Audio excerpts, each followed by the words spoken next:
Vamos a hablar del nuevo zar contra el crimen, por lo menos así es considerado quien ha sido amenazado de muerte por varias organizaciones criminales, como por ejemplo el Tren de Aragua o los Pulpos de Trujillo. Pero nadie ha podido finalmente concretar un solo atentado, un solo ataque en su contra hasta el momento. Ha aceptado un nuevo reto para intentar devolverle algo que parecía propio, pero ahora más que nunca es ajeno: la paz, la tranquilidad de vivir en el Perú. Su nombre es Víctor Reboredo Farfán, el coronel de la policía que pretende acabar con la extorsión y el sicariato en nuestro país, especialmente la extorsión. Renzo Manrique con el reportaje. Definitivamente nosotros no buscamos protagonismo. Queremos contribuir con lo que la experiencia nos dio. Queremos sumarnos al trabajo que muy bien está haciendo la Policía Nacional del Perú. Excelentes capturas por excelentes detectives. Pero los peruanos de bien, por supuesto que están atrás de nosotros. Por supuesto que el estadio está lleno de roja y blanca. Por supuesto que a esos enemigos les vamos a ganar el partido. Vamos con todo, cueste lo que nos cueste. Regresó el cueste lo que cueste, el que va con todo por los irrecuperables que pretenden burlarse no solo de la policía, sino de una población inmersa en una explosión de violencia extorsiva. Es conocido como el cazador, el que investiga, el que captura, el que ingresa a los búnkeres de placeres maliciosos, pone tras las rejas a los que juraron asesinarlo, ya que no le teme a ningún plan perverso que atente contra su vida. ¿Nos han metido goles? Claro que sí, pero los vamos a golear, señor periodista. Somos peruanos y vamos a salir adelante, vamos a resurgir de esto, no nos vamos a arrinconar. Ellos nos quieren bajar la moral. Somos policías. Siempre nos han golpeado, pero siempre nos hemos parado, porque somos policías. La extorsión en nuestro país ha calado en sueños, ha vulnerado la tranquilidad de todos los peruanos. Es una amenaza constante que no entiende de tiempos ni de ruegos. El único que plantó cara a esa fuerza criminal en el pasado y vivió para contarlo es este hombre que ha servido a nuestro país por 35 largos años. Estamos muy preocupados por la vida, por el patrimonio de nuestros hermanos transportistas. Nosotros nos debemos a ellos, a las bodegas, a los mercados, a nuestros hermanos cantantes, a todos los que estos irrecuperables han traicionado. Es tal vez el personaje que más empatiza con transportistas, comerciantes, músicos y cantantes que muchas veces estuvieron solos en un silencioso calvario. Desde que asumió la jefatura de la División de Homicidios y la Brigada contra la Criminalidad Extranjera, el reto, revestido de una intensidad nunca antes vista, lo puso frente al mismísimo Tren de Aragua. Cuando nosotros le enviamos la radiografía para ver si es el virus tan criminal que presumíamos y se avisoraba una pandemia, me dicen, ya llegó el picadillo. Y hasta el tren allá. El tren más temido de nuestro país, condenado a ser reducido a cenizas por la voluntad de su mando. La tarea era identificarlos y saber qué vicios escondían con tal de doblegarlos. Ellos habían mandado a sus embajadores criminales a nuestro país, dentro de ellos un sujeto conocido como Mamera, quien de acuerdo a los testimonios de otro de los líderes de esta organización dijo, te ganaste la plaza en Cepita y no te voy a perdonar cuando se realizó la captura de Mamún.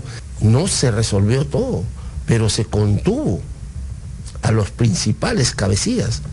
Pero el ascenso del mal también lo forjaban sus más despiadados seguidores, como el recordado caso del maldito Cris. Christopher Joseph Fuentes González pasó sus últimos días ideando cómo sacar del mapa al incómodo policía. Después de haber asesinado sin miramiento alguno a más de un inocente, su refugio, Wanda del Valle, la bebecita del crimen. La nalguita de esa chimbita, cara de cuando se interviene el búnker del Lurín, cuando se sustrae de ese búnker Wanda del Valle Bermúdez Viera y Christopher Joseph Fuentes González, es ahí donde se perciben los mensajes antes de la segunda etapa de las amenazas, donde ella les enviaba los mensajes. Yo les dije que era hace tiempo de sacar de circulación al pelado. Eso existe. $40.000 por quien apriete el gatillo o quien coloque un explosivo cerca al coronel. Con el tiempo en contra, el oficial de la policía empezó una cacería. Cada caleta o guarida eran indicios que se iban sumando hasta llegar a la pareja del crimen. La granada ha rodado por el costado. Para ellos enviar una granada bajo los efectos de TUS y de Pope es normal. Porque su cuerpo les pide esa violencia, esa criminalidad. Por eso son irrecuperables. Maldito Cris probó su suerte al enfrentarse a los agentes del orden y Wanda no tuvo más remedio que emprender su fuga hasta Colombia, donde finalmente fue capturada para ser procesada en nuestro país. Nosotros esperamos lo que resuelva la justicia, señor periodista. Una justicia que se complica, que lo deja expuesto a lo que digan ciertos criminales sobre él. Y es que no pasó mucho tiempo para que asuma en Trujillo la responsabilidad de enfrentarse a la nueva generación de los pulpos. En la libertad solo se respiraba el hasta cuándo. Sin embargo, el zar contra el crimen llegaría para resolver los más desgarradores secuestros. Johnson Smith Cruz Torres pensaba que la impunidad era su mejor arma. No pudo estar más equivocado. Cada uno de sus cómplices caían en picada hasta que uno de ellos haría lo impensado. ¿Qué dedo de la mano cortas tú? ¿Cuál? El índice. ¿Sí? La minería ilegal les daba regalías para ofrecer 80.000 soles por el coronel Víctor Reboredo. Nuevamente su cabeza tenía precio. ¿Cuánto estamos haciendo? 100.000. ¿Y aquí me voy a tomar? Resulta que había capturado al Cortadedos, un desalmado mutilador de esperanzas, el mismo que pedía $2 millones por la liberación del hijo de un empresario minero. Papá, por favor, consigue los 2 millones para mañana, ya me quedan 6, acabo de cortar otro más. El portador de eternos lamentos era del porvenir. Giampiero García Cipriano saltó a sus 21 años como el principal secuestrador de los pulpos. ¿Cómo te llamas? Giampiero García Cipriano. ¿Ya cuál fue tu participación? Participación de manejar la camioneta. ¿A quién secuestraron? A un empresario. Ya. ¿Cuánto te dieron? 12.000 soles. Pues. ¿Quién te dio la orden? Johnson. El otrora jefe del Grupo Especial contra la Criminalidad Nacional y Extranjera de Trujillo dio en el clavo. Las evidencias sobre la mesa, el Cortadedos aceptaba sus culpas. Sacamos de circulación a una persona que hizo mucho daño, psicológicamente, secuestrando personas. Él se reconoce en escena que él participó con otro sujeto que cometió más de 11 asesinatos.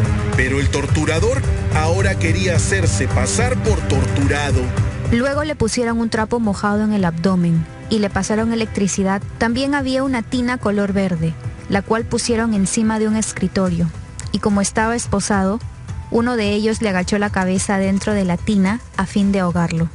Domingo al Día reveló en exclusiva una carpeta fiscal con fecha 10 de septiembre de este año, donde el coronel era acusado por el delito contra la dignidad humana. Fue torturado por efectivos policiales, quienes le dijeron: tú eres el Cortadedos. En ese momento, un efectivo policial le picó la mano con una chavetita. Los efectivos policiales decían: hay que torturarlo para que sienta dolor. La versión del Cortadedos era aceptada por la Fiscalía Especializada en Derechos Humanos de la Libertad. Porque es su derecho que un médico lo revise. Después de su captura, él indica, señor periodista, de que esas lesiones que presentaba, ese equimosis que presentaba, eran como consecuencia de que él se lanzó. La que firmaba dichos documentos era la fiscal provincial Olga Marleni Sánchez Gavidia. Aunque parezca descabellado, solicitó una evaluación psicológica al cortadedos a fin de determinar la existencia de algún tipo de afectación psicológica. Es una persona que está invirtiendo lo que él hizo. Sus víctimas han presentado eso. Él está vivo. Él presenta lesiones que él se ocasionó. Lo que él describe es una prueba de su actuar criminal. El que hizo eso, lamentablemente, fue él. Se trataba de una investigación preliminar en un supuesto abuso de autoridad. Víctor Reboredo Farfán es la persona que dio la orden para que lo torturaran y que estuvo presente en todo momento. El que seccionó dedos, el que utilizó métodos eléctricos para sensibilizar a las víctimas a través de los videos bajo orden de los pulpos y someter a las familias. Los que utilizan esos medios son ellos. Ellos también se hacen llamar los injertos del Cono Norte, los sanguinarios de la construcción o los delincuentes sicarios antitren. Conoce bien a sus cabecillas que siembran el terror en Lima. El asesino de policías, Eric Moreno Hernández, el monstruo, el mismo que juró que ningún efectivo pisaría Belaúnde, su territorio más ambicionado de Comas. La policía siempre y por siempre va a pisar Belaúnde. Los que no van a volver a pisar Belaúnde serán ellos. Ni el chino de Belaúnde ni el jorobado. Adam Smith Lucano Cotrina ahora padece tras las rejas la penumbra de quienes lo creían intocable. Así grite su inocencia. No soy inocente, soy inocente. Estoy privado de libertad injustamente, soy inocente.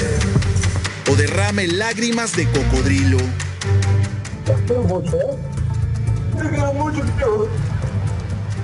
Nosotros estamos trabajando del lado de la justicia, del lado de Dios. Los irrecuperables ya están yendo, ya están llorando. Ya. Un enérgico abrazo combinado con fortalecidas miradas fueron el despegue de confianza para la creación de la División Especial contra las Extorsiones. Cuando la patria está en peligro, todo está permitido, excepto no defenderla. Se permitió entonces el gobierno de turno llamar al cazador, alzar contra las extorsiones, al incómodo policía que, fiel a sus creencias, saldrá a las calles a devolverle la paz a todos los peruanos. En un solo día detuvo a 17 extorsionadores que tenían bajo su dominio a confeccionistas, emprendedores al sur de Lima que ya no estarán más sumergidos en el miedo. 3 sirvientes del crimen también cayeron al pasar 2 días. El coronel aseguró haber desarticulado a los Murci de Ventanilla, dedicados a extorsionar empresas de transporte y al cobro de cupos en obras de construcción civil. En el Perú no habrá extorsionadores si los peruanos así lo queremos. Cueste lo que cueste. Cueste lo que nos cueste, señor periodista.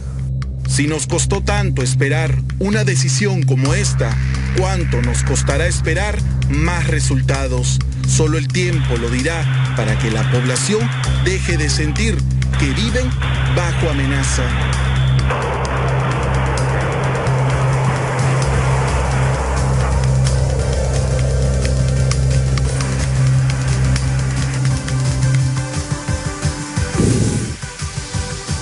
Bueno, realmente esperamos que la experiencia, porque algo que tiene Víctor Reboredo es mucha experiencia en la lucha contra el crimen, que esa experiencia realmente sume y haga la diferencia, que mejore la data, la estadística que se tiene hasta el momento respecto a la cifra de extorsiones en nuestro país, que está completa y totalmente fuera de control. Pero ahí, ¿qué cosa es? Pues ahí es decisión política, recursos y una verdadera estrategia que hasta ahora lamentablemente no vemos, porque él solo no va a poder, puede tener las mejores intenciones, pero solo no anda, solo esto no cambia, no va.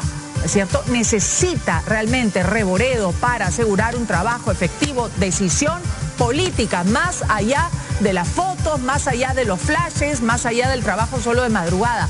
Se necesita realmente una estrategia. Y bueno, lamentablemente lo digo así porque la realidad y las cifras no mienten, ¿no es cierto? La realidad y las cifras no mienten, y las tenemos acá. Vamos a revisar un poco de la data y la información que se tiene hasta el momento. La fuente de esta información es el CIPOL de la policía, ¿no es cierto? Y habla, por ejemplo, de la inseguridad que continúa en ascenso, pese a las intenciones, por eso digo, y al estado de emergencia. Lamentablemente la inseguridad continúa en ascenso. Las extorsiones y los homicidios este año 2025, denuncias por extorsión de enero a octubre se han dado 23.213, más 27,4% respecto al año anterior. Es así que tenemos denuncias por extorsión el año pasado, 2024, también de enero a octubre del 2024 eran 18.000, ha crecido en 5.000 el número de denuncias, y por eso digo siempre, esas son las que se denuncian, porque hay un subregistro, si se quiere, o hay una subdata, subinformación respecto a la gente que ni siquiera ya se acerca a la policía a hacer su denuncia. Y esa es la realidad que tenemos, lamentablemente, un incremento de casi el 30% en relación a las denuncias del año pasado por extorsión a este año. El siguiente cuadro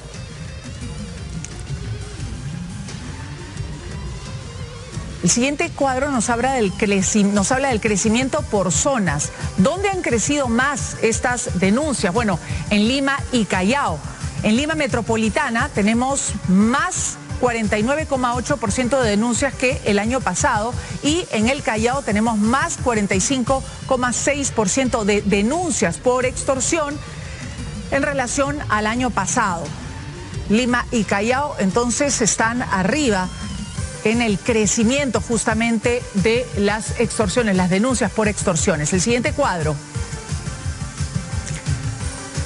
La expansión nacional justamente de casos de extorsión y homicidios este 2025. 19 regiones han presentado incremento justamente de casos. Entre ellas llama la atención Junín, Lambayeque, Arequipa, Loreto y Cusco. Más allá también de Lima, por ejemplo, y en este caso del Callao. También en Junín, en Lambayeque, en Arequipa y en Loreto se ha dado un crecimiento exponencial de las extorsiones y los homicidios, lamentablemente, este 2025, según, repito, CIPOL de la Policía Nacional.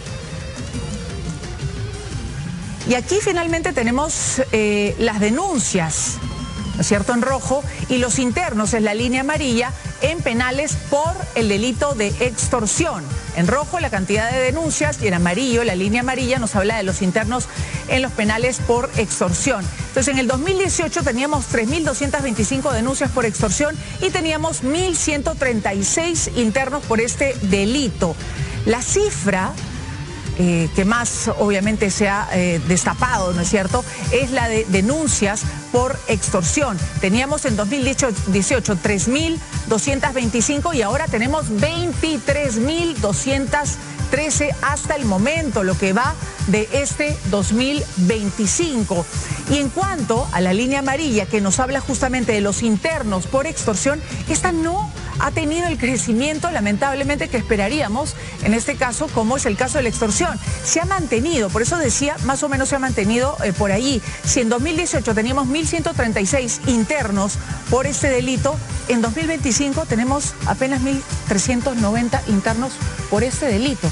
La cifra se ha mantenido, digamos, allí, lamentablemente, y esto habla justamente de ese desborde inmanejable de la extorsión frente entonces a esa lucha contra la criminalidad que debería en todo caso resultar en más delincuentes presos en las cárceles. Esto no acompaña lamentablemente a las cifras de extorsión, y esa es una de las razones de que se sufra tanto este flagelo y este delito en las calles del país.